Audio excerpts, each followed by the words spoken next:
मी आता चांगला प्रश्न उपस्थित केला. शास्तीकर माफी असेल किंवा अनधिकृत बांधकामाचं अधिकृत करणं हे काम फक्त महायुतीच्या शासनानेच पुढे येऊन केलेलं आहे. शास्तीकर कुणी लावला हे तुम्हालाही माहिती आहे, पूर्ण सगळ्या जनतेला माहिती आहे आणि त्याचा माफीकरण कुणी केलं हेही माहिती आहे. त्याच पद्धतीने आता शहरीकरण हे वाढतं शहरीकरण आहे आणि नियोजनाचा काहीसा म्हणजे ताळमेळ नसल्यामुळे हे जे काही अनधिकृत बांधकामे होतात तर हे फक्त पिंपरी चिंचवड शहराचाच विषय नाहीये, तो पूर्ण महाराष्ट्रात नवे किंबहुना भारतामध्ये आहे.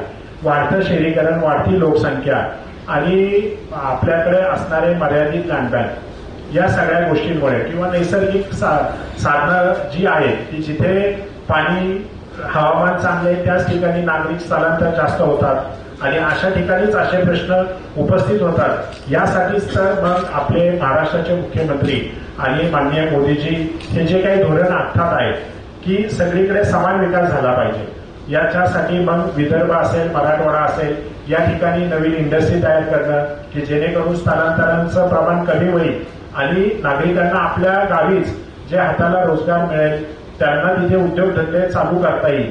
अशा पद्धतीचा हा नियोजनबद्ध कार्यक्रम हा चालू केलेला आहे. आपण पाहिलं की जवळपास आता अमृत महोत्सव आपण स्वातंत्र्याचा साजरा केला आणि अमृत महोत्सवाच्या काळामध्ये 90च्या दशकानंतर जी काही लोकसंख्या वाढ झाली आणि शहरीकरणाचं वाढ झालेली आहे याचा समतोल साधण्याचा प्रशासन, शासन आणि नागरिक याच्यामध्ये चालू आहे. निश्चितच येणाऱ्या या 4-5 वर्षामध्ये याच्यावर मोठा तोडगा निघेल. आमदार साहेब, एक प्रश्न आहे की